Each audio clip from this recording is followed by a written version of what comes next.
नमस्कार, सुजान संगोपन मध्ये आपलं स्वागत आहे। यापूर्वी चॅनलवरती आपण लहान बाळाच्या आहाराबद्दल बरेचसे उपयुक्त माहितीचे व्हिडिओ पाहिलेले आहेत। बाळाला आहार कसा द्यावा, बाळाच्या आहारामध्ये कसा बदल करावा, बाळाला चावून खाण्याची सवय कशी लावावी, तसेच लहान मुलांच्या उत्तम वजन वाढीसाठी, रोगप्रतिकार शक्ती, बौद्धिक क्षमता वाढण्यासाठी बरेचसे उपयुक्त व्हिडिओ आपण या चॅनलवरती पाहिलेले आहेत। आज आपण बाळाला केळी देताना कोणकोणत्या गोष्टींची विशेष काळजी घ्यायला हवी म्हणजे बाळाला कोणताही त्रास होणार नाही याबद्दल सविस्तर माहिती पाहणार आहोत। सुजान संगोपन या चॅनलवर आपण आपल्या बाळाच्या सुयोग्य आणि सुदृढ वाढीसाठी उपयुक्त माहिती जाणून घेऊ शकता। त्यामुळे चॅनलला नक्की सबस्क्राइब करा आणि सोबत असणारे बेल बटन दाबायलाही विसरू नका। व्हिडिओ आवडला तर व्हिडिओला लाईक करा, शेअर करा आणि कमेंट करा। चला तर मग आपण व्हिडिओला सुरुवात करूया। बाळाला केळी कधीपासून आणि कशी द्यावी? बाळ 6 महिन्याचे झाल्यानंतर आहार चालू करताना सुरुवातीला दिले जाणाऱ्या फळांमध्ये बाळाला केळी देता येते। सुरुवातीला केळीची प्युरी द्या आणि बाळाला खाता येऊ लागलं की छोटे छोटे तुकडे करून हाताने उचलून खाण्यासाठी द्या। बाळाला भूक असेल त्या प्रमाणात बाळ खाते। 6 महिन्याचे बाळ साधारण पाव ते अर्धी केळी खाऊ शकते आणि 1 वर्षापासून बाळ 1 ते 2 केळी खाते। केळी ही खूप गुळगुळीत आणि मऊ असल्यामुळे लहान मुलांना ती सहज खाता येते। केळी शक्यतो नैसर्गिक पिकवलेली आणि गोड असावी म्हणजे बाळ आवडीने खाईल। केळी छोटी किंवा मोठी असली तरीही त्यातील पोषण तत्व जवळपास सारखीच असतात, फक्त व्यवस्थित आणि नैसर्गिकरित्या पिकवलेली केळी असावी। जास्त पिकलेली, काळसर झालेली किंवा जास्त कच्ची असणारी केळी देखील बाळाला कधीही देऊ नका। केळी व्यवस्थित पिकलेलीच द्या। बाळ आजारी असेल, ताप, जुलाब, अशक्तपणा किंवा असे कोणतेही त्रास बाळाला असतील तरी बाळाला केळी देऊ शकता। फक्त सर्दी, कफ असेल तर केळी देऊ नका। लहान मुलांना केळी अशीच खाणं आवडत नसेल तर वेगवेगळ्या पदार्थांमध्ये घालून आपण बाळाला केळी देऊ शकता। लहान मुलांसाठी केळी घालून केलेले वेगवेगळे पदार्थ कसे तयार करावे याबद्दलचे व्हिडिओ आपण या चॅनलवरती पाहू शकता।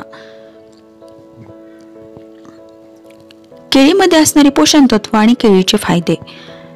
केळी ही आरोग्यवर्धक, बलवर्धक आणि वजन वाढीसाठी उपयुक्त असते। तसेच पोटासंबंधीच्या सर्व तक्रारीवर ही केळी गुणकारी असते। केळी ही सर्व ऋतूमध्ये मिळते आणि चवीला छान असते। तसेच शारीरिक थकवा दूर करण्यासाठी, ऊर्जा निर्माण होण्यासाठी केळी उपयुक्त ठरते। केळीमध्ये पोटॅशियम मुबलक असते जे की मुलांची बौद्धिक क्षमता वाढवण्यासाठी, मांसपेशीसाठी, मज्जारज्जूसाठी उपयुक्त ठरते। केळी ही बद्धकोष्ठता कमी करण्यासाठी खूप फायदेशीर आहे। लहान मुलांची रोगप्रतिकार शक्ती वाढवण्यासाठी केळी खूप फायदेशीर ठरते। तसेच प्रवासातही एक पोटभरीचा आहार म्हणून मुलांना देता येते। केळीमध्ये calcium, potassium, manganese, iron, folic acid, fibre, starch, cellulose, vitamin B, C मुबलक असते। त्यामुळे बाळाला आपण एक संपूर्ण आहार म्हणूनही केळी खाऊ घालू शकतो। केळीमध्ये एवढे सगळे गुणधर्म आहेत, केळीचे एवढे सगळे फायदे आहेत म्हणजे बाळाला केळी दिलीच पाहिजे। परंतु पालकांना असं वाटतं की बाळाला केळी दिली तर कफ वाढेल का, सर्दी होईल का, खोकला होईल का, हाच विचार माझ्याही मनात होता आणि त्यासंबंधी माझ्या सर्व शंकांचं निरसन डॉक्टरांनी केलं होतं। आज आपण त्याबद्दल माहिती घेऊया। केळी खाण्यामुळे बाळाला सर्दी किंवा कफ होतो का?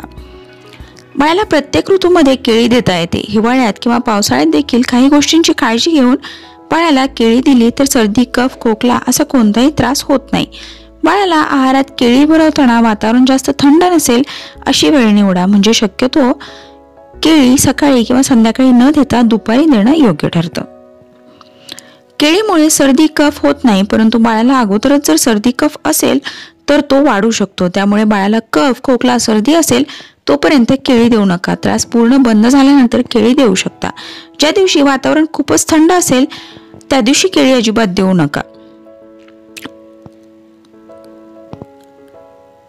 सुजान संगोपन या चॅनलवर आपण आपल्या बाळाच्या सुयोग्य आणि सुदृढ वाढीसाठी उपयुक्त माहिती जाणून घेऊ शकता, जसे की उन्हाळ्यात, हिवाळ्यात, पावसाळ्यात बाळाची कशी काळजी घ्यावी, लहान मुलांची रोगप्रतिकार शक्ती, बौद्धिक क्षमता, वजन कसं वाढवावं, गरोदरपणात आईची आणि बाळाची कशी काळजी घ्यावी, बाळंतिणीची कशी काळजी घ्यावी, नवजात बाळाची कशी काळजी घ्यावी, लहान मुलांच्या विकासातील खूप साऱ्या महत्त्वपूर्ण गोष्टी, लहान मुलांचा अभ्यास कसा घ्यावा, लहान मुलांचे खेळ कसे असावे, लहान मुलांसाठी भरपूर साऱ्या चविष्ट आणि पौष्टिक रेसिपीज याबद्दलचे उपयुक्त माहितीचे व्हिडिओ आपण या चॅनलवरती पाहू शकता। त्यामुळे चॅनलला नक्की सबस्क्राइब करा।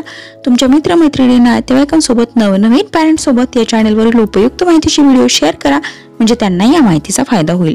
व्हिडिओ आवडला तर व्हिडिओला लाईक करा, शेअर करा, कमेंट करा। थँक्यू।